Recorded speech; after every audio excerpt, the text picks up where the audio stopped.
I was once asked, if you could take a look into the life and mind of one person from the past, who would it be?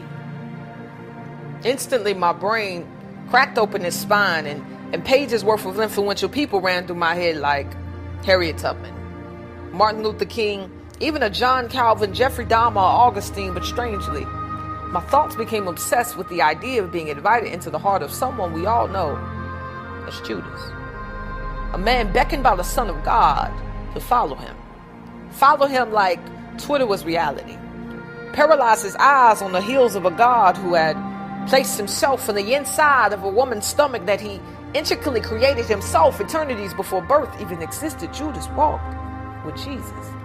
I picture him Jewish, coal-colored hair, dark brown eyes, twinkling with deceit, heart beating with wonder towards this Christ, whose features were just like his. Could this man really be God, is what I'm sure plagued his dark and eclipsed mind. He watched Mary's 30-something-year-old son shovel the remains of rocks and death into his hands called dirt, bring forth spit from the same mouth that lit every star in the galaxy. He mixed them both, painted them into the pupils of a man whose eyes were only acquainted with the canvas of black, blind from birth. God was the first thing that man ever saw.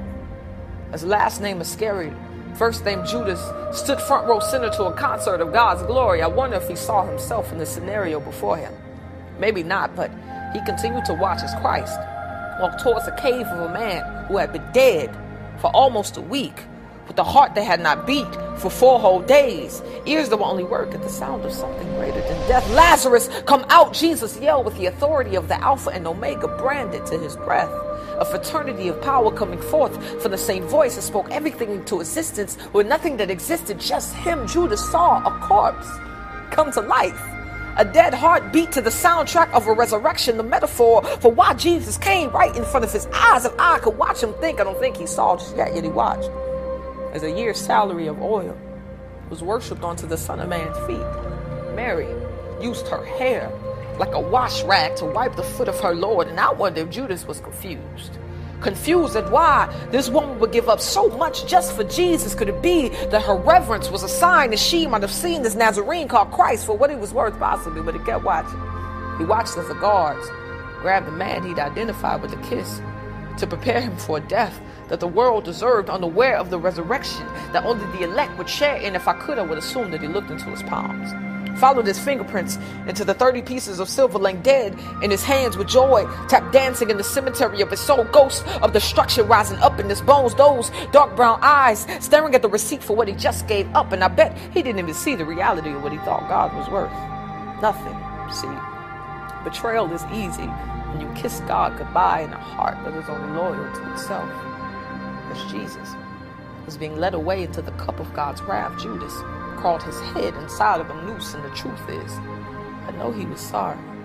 His conscience made him conscious of the fact he had betrayed an innocent man, but the blindness in his mind didn't drive the navigation in his eyes to find that same man that was able to forgive him of all of his sins. So he made suicide his savior. As I watched the rope hug his throat, I just wish I could have let him borrow my eyes so that he could finally see that he was the blind man that needed the hands of Jesus to rapture the scales from his brown eyes like braille praise danced on God's fingertips. Let him rip my mind so that he could have understood that he was a Lazarus by nature, dead or corpse with breath, sleep in a cave of sin, desperate for life. He walked with the one person who could save him from the pitch black of night underneath his eyelids for 3 whole years. But try asking a blind man to lift his eyes toward the sky and tell you the color of the sun.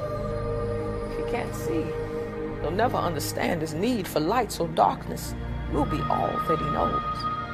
As I watched the body of Judas lay dangling dead from the tree, reminiscent of the piece of fruit that birthed this inherent blindness in his genes, I actually saw myself hanging.